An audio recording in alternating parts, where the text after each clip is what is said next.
मैं अगर न जाऊं और कैलाश में ही रह जाऊं तो दुनिया यही कहेगी ना जाबू कि भोले बाबा का बड़ा लड़का कार्तिक पिताजी की बात मानकर गया परिक्रमा करने दुनिया की, पर छोटा बेटा गणेश नालायक है, वह घर में ही बैठा रह गया। मुझे लड्डू मिले ना मिले पर मैं पिताजी के आदेश को मानकर जरूर परिक्रमा करूंगा। यह बात जो कही नारद बाबा प्रसन्न हो गए। वाह, पुत्र हो तो ऐसा हो जो पिता की आज्ञा मानने के लिए तैयार हो जाए। आजकल के बच्चे थोड़ा सा पढ़ लिख लेते हैं तो पिता और माता की इज्जत करना भूल जाते हैं। अगर पिता पढ़ा लिखा नहीं है तो उसको शर्म आती है कहने में ये मेरा बाप है। वो समझता है मैं आईएएस हो गया, मैं डॉक्टर हो गया, मैं इंजीनियर हो गया और मेरा बाप पढ़ा लिखा नहीं है। लेकिन वाह रे गणेश, गणेश ने कहा कि पिताजी का आदेश है गुरुदेव, मैं मानूंगा।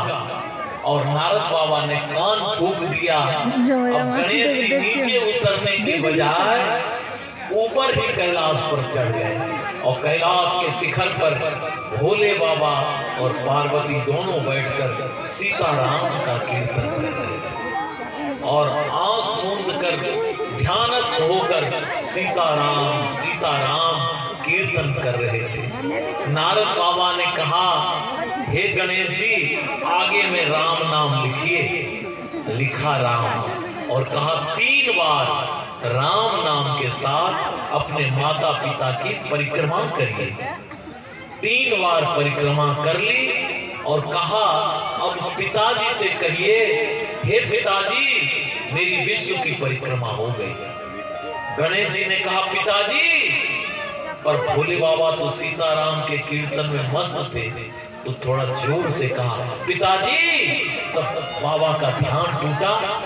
कहा, बेटा गणेश, तुम्हारी विश्व की परिक्रमा हो गई? कहा, हाँ हो गई पिताजी। 1 बार नहीं 3 बार। अच्छा, 3 बार? और कार्तिक? कहा, भैया कहाँ है, ये तो हमको पता नहीं। कहा, ये तो कमाल हो गया, विश्वास नहीं होता, कैसे 3 बार परिक्रमा हो गई?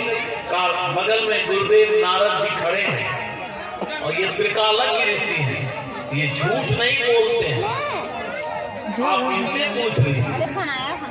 तो